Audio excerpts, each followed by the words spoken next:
एक डरावनी रात की कहानी। तो चलिए हम अपनी कहानी को शुरू करते हैं। श्यामपुर गांव की हर गली अपने अंदर कई रहस्यों को समेटे हुई थी। ये गांव अपनी गोस्ट स्टोरी के लिए दूर दूर तक मशहूर था। गांव के बुजुर्ग अक्सर रात की आग के पास बैठकर इस गोस्ट स्टोरी को सुनाते थे। कहते थे कि हर पूर्णिमा की रात वहाँ एक भूतनी दिखाई देती है। इस भूतनी की कहानी से अर्जुन बेहद प्रभावित था। वह हमेशा सोचता था कि क्या वाकई में यह गोस्ट स्टोरी सच हो सकती है। अर्जुन के मन में इस गोस्ट स्टोरी की सच्चाई जानने की तीव्र इच्छा थी। उसने अपने दोस्तों से कहा, आओ इस बार हम इस भूतनी की सच्चाई का पता लगाएंगे। लेकिन उसके दोस्तों ने डर के मारे उसे अकेला ही छोड़ दिया। अर्जुन ने अपनी हिम्मत को संभालते हुए अकेले ही इस गोस्ट स्टोरी की सच्चाई का पता लगाने का निर्णय लिया। पूर्णिमा की रात धीरे धीरे पास आ रही थी। अर्जुन ने अपनी योजना बनानी शुरू कर दी। गांव के बाहर स्थित पुराने महल की ओर वह बढ़ चला। यह वही महल था जो हर गोस्ट स्टोरी का केंद्र था। रात का अंधेरा गहराते ही चांदनी अपनी पूरी चमक के साथ आकाश में फैल गई थी। अर्जुन के कदमों की आहट सुनाई दे रही थी, जैसे वह किसी गोस्ट स्टोरी का हिस्सा बन चुका हो। उसके दिल की धड़कन तेज हो गई थी। महल के पास पहुंचते ही उसे एक ठंडी हवा का झोंका महसूस हुआ, जिसने उसके रोंगटे खड़े कर दिए। उसने देखा कि महल की पुरानी सीढ़ी अंधेरे में गुम हो रही थी। अर्जुन ने हिम्मत जुटाकर सीढ़ियां चढ़नी शुरू की। इस गोस्ट स्टोरी की यादें उसके मन में घूम रही थीं। अचानक उसे किसी के रोने की आवाज़ सुनाई दी। वह आवाज़ इतनी दर्द भरी थी कि अर्जुन का कलेजा कांप उठा। उसने आवाज़ की दिशा में बढ़ना शुरू किया। सामने एक कमरे में उसे एक साया दिखा। वह किसी महिला का था जो सफ़ेद साड़ी में लिपटी हुई थी। अर्जुन ने हिम्मत करके पूछा कि तुम कौन हो। यह वही क्षण था जब अर्जुन इस गोस्ट स्टोरी की हकीकत के सामने खड़ा था। वह साया धीरे धीरे उसकी ओर बढ़ा और एक ठंडी आवाज़ में कहा कि मैं इस महल की रानी थी। मेरे साथ विश्वासघात किया गया और मुझे इस दुनिया से विदा कर दिया गया, लेकिन मेरी आत्मा को शांति नहीं मिली है। अर्जुन ने उस आत्मा की मदद करने का निर्णय लिया। उसने पूछा कि वह कैसे उसकी मदद कर सकता है। इस गोस्ट स्टोरी का रहस्य अब उसके सामने खुलने ही वाला था। आत्मा ने उसे एक पुरानी तिजोरी के बारे में बताया, जिसमें उसके जीवन की सारी सच्चाइयाँ दबी हुई थीं। अर्जुन ने अपनी पूरी ताकत लगाकर उस तिजोरी को ढूंढा और उसे खोला। उसमें रानी के जीवन की सारी सच्चाइयाँ थीं, जिन्हें जानकर अर्जुन स्तब्ध रह गया। इस गोस्ट स्टोरी का अंत अब उसके हाथ में ही था। वह सारी बातें लेकर उस गांव वालों को बताई और रानी के साथ हुए अन्याय को न्याय दिलाने की कोशिश की। धीरे धीरे रानी की आत्मा को शांति मिली और उसने अर्जुन को धन्यवाद दिया। अर्जुन ने महसूस किया कि उसकी हिम्मत और सच्चाई ने न केवल एक आत्मा को मुक्ति दिलाई है, बल्कि गांव के लोगों को भी एक डरावनी रात से मुक्त किया है। इस गोस्ट स्टोरी के बाद अर्जुन गांव वालों का हीरो बन गया और उसकी कहानी ने उसे अमर कर दिया।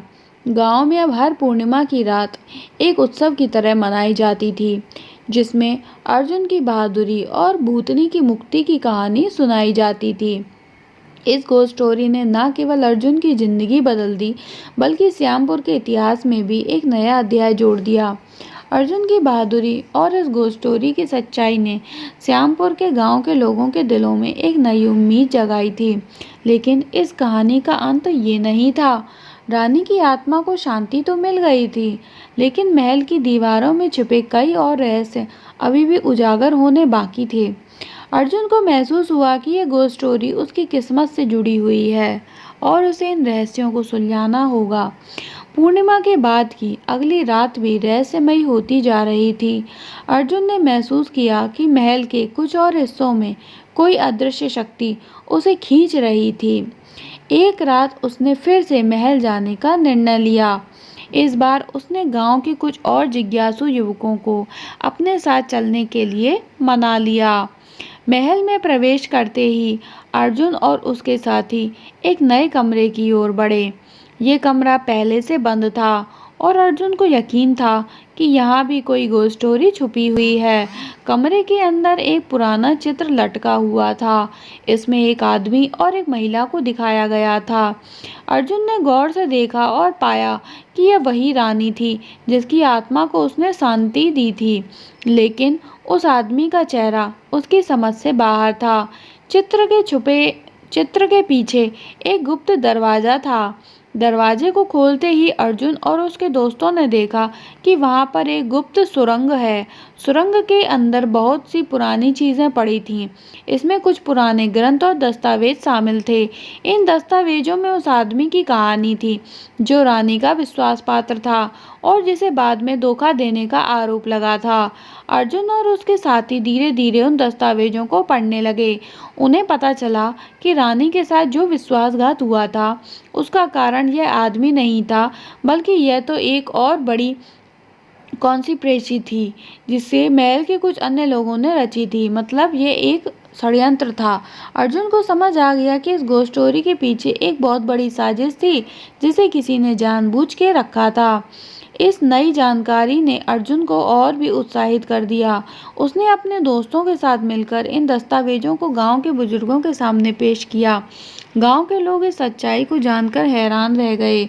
उन्हें पहली बार पता चला कि इस घोस्ट स्टोरी के पीछे का सच तो कुछ और ही था। गांव में एक सभा बुलाई गई जिसमें अर्जुन ने अपनी पूरी यात्रा और इस घोस्ट स्टोरी के पीछे छुपे रहस्यों को उजागर किया। इस सभा के बाद गांव के सभी लोग अर्जुन की तारीफ करने लगे। उन्हें महसूस हुआ कि अर्जुन ने न केवल एक भूतनी की आत्मा को शांति दिलाई है, बल्कि गांव के इतिहास में छुपे हुए कई रहस्यों को भी उजागर किया है। इस घोस्ट स्टोरी की वजह से अर्जुन की बहादुरी और उसकी खोजबीन के किस्से दूर दूर तक फैल गए।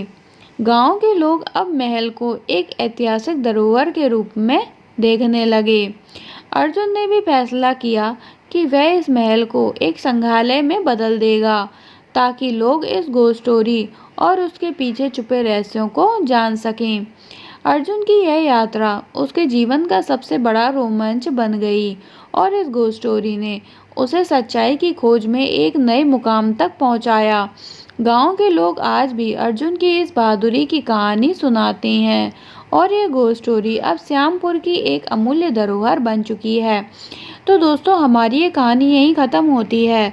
आप लोगों को मेरी कहानी कैसी लगी प्लीज़ कमेंट बॉक्स में ज़रूर बताइएगा। पसंद आई हो तो इसे लाइक करें, ज़्यादा से ज़्यादा लोगों में शेयर करें और मेरे चैनल को ज़रूर सब्सक्राइब करें, जिससे मेरी और नई नई कहानियाँ जल्द से जल्द आप तक पहुँच सकें। तो दोस्तों, कल फिर मिलूँगी एक नई कहानी के साथ। आज के लिए इतना ही। तब तक के लिए धन्यवाद।